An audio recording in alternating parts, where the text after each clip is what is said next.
सभी को प्रणाम। आज हम बात करने वाले हैं वैवाहिक जीवन के बारे में कि मनुष्य जीवन में विवाह क्यों आवश्यक है, विवाह का क्या उद्देश्य है, विवाह से आध्यात्मिक कल्याण कैसे किया जाता है और कुछ लोगों को वैवाहिक जीवन दुखमय क्यों प्रतीत होता है। पर उससे पहले यदि आपने हमारे YouTube चैनल देव परिवार को सब्सक्राइब नहीं किया है तो चैनल को सब्सक्राइब करें और बेल आइकन दबाकर ऑल पर क्लिक करें ताकि आपको आने वाले सभी वीडियो की नोटिफिकेशन मिलती रहे। सबसे पहले समझना जरूरी है कि विवाह क्या है। हमारे हिंदू धर्म में जिन 16 संस्कारों का विधान है उनका ध्येय जीव को पशुत्व से मनुष्यत्व की ओर और मनुष्यत्व से देवत्व की ओर उन्मुख करना है। जैसे जैसे जीव इस मार्ग पर अग्रसर होता है उसका आत्मभाव उभरता है और आत्मविस्तार प्रारंभ होता है। उसमें आत्मीयता का भाव बढ़ता जाता है। बड़ा होने पर मनुष्य का विवाह संस्कार होता है, उसके ऊपर अनेक जिम्मेदारियां आ जाती हैं। वैवाहिक जीवन में आत्म बलिदान का पाठ पूरी तरह सीखना पड़ता है। विवाह एक आध्यात्मिक साधना है। विवाह का वास्तविक अर्थ है दो आत्माओं की पृथकता को समाप्त करके एक दूसरे के प्रति समर्पण।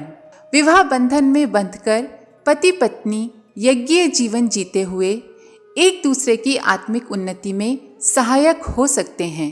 अपने जीवन सहचर के व्यक्तित्व में जो अपने व्यक्तित्व को मिलाना होता है वह बिना आत्मोत्सर्ग के संभव नहीं। कदाचित अपने जीवन सहचर के व्यक्तित्व में अपने व्यक्तित्व को हमें विलीन भी करना पड़ता है, होमना भी पड़ता है। वैवाहिक जीवन में इच्छानुरूध आत्मसंयम की पूरी साधना करनी पड़ती है।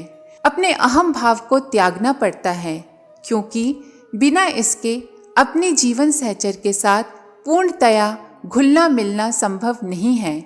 इसलिए विवाह में आत्मविलीनीकरण परम आवश्यक है और यह आत्मविलीनीकरण पशुत्व को दबाने और देवत्व को जगाने का एक साधन है।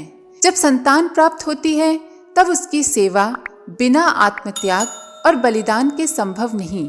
हर दृष्टि से विवाह पशुत्व से देवत्व की ओर बढ़ने का एक मार्ग है। विवाह भौतिक दृष्टि के अतिरिक्त आध्यात्मिक जीवन के क्रमिक विकास की दृष्टि से भी जीव के बाल्यकाल के पश्चात स्वाभाविक रूप से आवश्यक है। बाल्यकाल के उपरांत आध्यात्मिक सोपान पर आगे चढ़ने के लिए जो अगली सीढ़ी हो सकती है वह विवाह बंधन ही है। बाल्यकाल के उपरांत एकदम संन्यास धर्म में पहुंचना सबके लिए सरल नहीं है। बाल्यकाल में सदा खाते पीते सोते जागते सुखों का उपभोग ही होता है।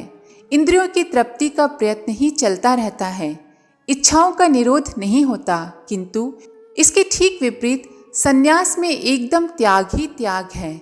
विवाह ही एक ऐसी बीच की अवस्था है जो मनुष्य को विरक्ति और भोग की अवस्था के ठीक बीचों बीच रखकर विरक्ति और त्याग के साथ साथ ही सुख भोग की शिक्षा देता है। मध्यम मार्ग इस जीवन में ही संभव है। राग द्वेष से विमुक्त होकर सुख भोग करना इस जीवन के अतिरिक्त न तो बाल्यावस्था में संभव है और न संन्यास अवस्था में। इसलिए विवाह एक पवित्र बंधन है और विवाहित जीवन को योग्यता पूर्वक निभाने में ही मनुष्य का आध्यात्मिक कल्याण है। सफल विवाहित जीवन ईश्वर से सम्मिलन की पूर्व अवस्था है। जायसी आदि संतों ने ईश्वर प्रेम कैसा होना चाहिए उसकी एक शुद्र झांकी पति पत्नी के प्रेम को माना है। जब लौकिक प्रेम के निभाने में इतने बलिदान की आवश्यकता होती है तो ईश्वर प्रेम पाने के लिए तो खुद को पूर्ण रूप से मिटाना पड़ेगा। लौकिक प्रेम ही ईश्वर से सामीप्य लाभ करने का मार्ग प्रशस्त करता है।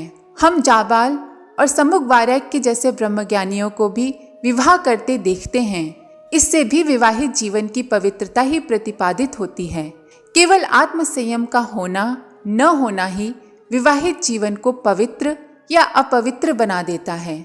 इसलिए वैवाहिक जीवन में आवश्यक है कि हमारा आचरण समान हो, हमारे हृदय समान हो, हमारे मन समान हो और हम एक दूसरे की सहायता के लिए सदा तत्पर रहें। यदि हम अपने जीवन सहचर के साथ भी एकात्मता और अभिन्नता का अनुभव नहीं कर सकते तो समाज के साथ इतनी अभिन्नता हो सकना तो बहुत दूर की बात है। इस दृष्टि से भी विचार करें तो विवाह बंधन उत्कृष्ट सामाजिक तथा आध्यात्मिक जीवन यापन करने के लिए उत्तम शिक्षण स्थल है। विवाह आध्यात्मिक विकास के लिए सुअवसर प्रदान करता है। अब हम बात करते हैं उनकी जिनको वैवाहिक जीवन बहुत दुखमय प्रतीत होता है। इसका कारण केवल आत्मसंयम और पुरुषार्थ की कमी है। कठिनाइयाँ केवल हमारे चरित्रगत तथा पुरुषार्थ संबंधी न्यूनताओं की ओर ही संकेत करती हैं और मानो हमें उन पर विजय प्राप्त करने के लिए उद्बोधित करती हैं। जो लोग पलायन मनोवृत्ति लेकर विवाह बंधन से बच निकलते हैं वे दुख और कठिनाइयों से भी भले ही बच निकलें, किंतु कठिनाइयों से बच निकलना ही जीवन का लक्ष्य नहीं है। इससे उद्देश्य की सिद्धि नहीं होती। जीवन का लक्ष्य है अपनी आत्मशक्ति बढ़ाना और अपनी उन चरित्रगत तथा पुरुषार्थ संबंधी न्यूनताओं को दूर करना जो कठिनाइयों का जन्म देती हैं और जिनके रहते हुए कठिनाइयाँ प्रतीत होती हैं। विवाहित जीवन की उपेक्षा कर तथा अपनी चरित्रगत न्यूनताओं के ज्ञान से अपरिचित रहकर पूर्ण आनंद भोगने का दावा करना भ्रम मात्र है। पूर्ण आनंद तो पूर्णतया पुरुषार्थी और दोषमुक्त होने पर ही प्राप्त हो सकता है।